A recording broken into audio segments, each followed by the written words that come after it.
ihan parasta A-luokkaa. Resvelin keskitys ilmestyy Valenssiaan. 4 minuuttia lisää aikaa vielä 90 päälle.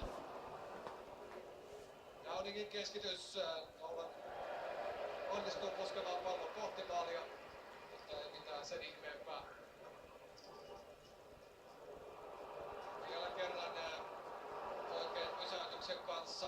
Oli kyllä todella niukka tilanne, mutta sekin on vihelletty. Ja mitäs sitten touhua Adrian? Ei hyvänen aika, mitä Adrian siellä nyt puuhaa.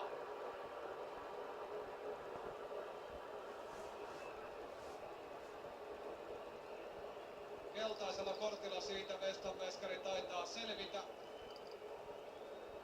Tämä on kyllä ihan Ludogorets-osastoa. Tomkinsin pudotus ja Adrian pelaa palloa kädellään selvästi 16 rajan ulkopuolella. Saa sentään vielä jatkaa nämä viimeisetkin minuutit. Vierasjoukkueen maalilla selviää keltaisella kortilla. Mutta kyllä tässä melkoisia ajatuskatkoksia on West Haminkin iltapäivään mahtunut. Ja peliä luonnollisesti jatketaan vielä Manchester Unitedin vapaa potkulla aivan siitä 16 ja päätyrajan kulmasta.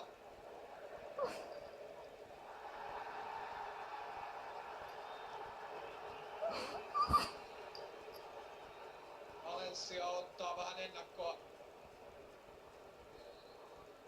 Mutta lopulta Lee Mason määrää peli jälleen käyntiin ja siinä sai United tuon vaparin lisäksi minuutin verran arvokasta aikaa myös kulutettua.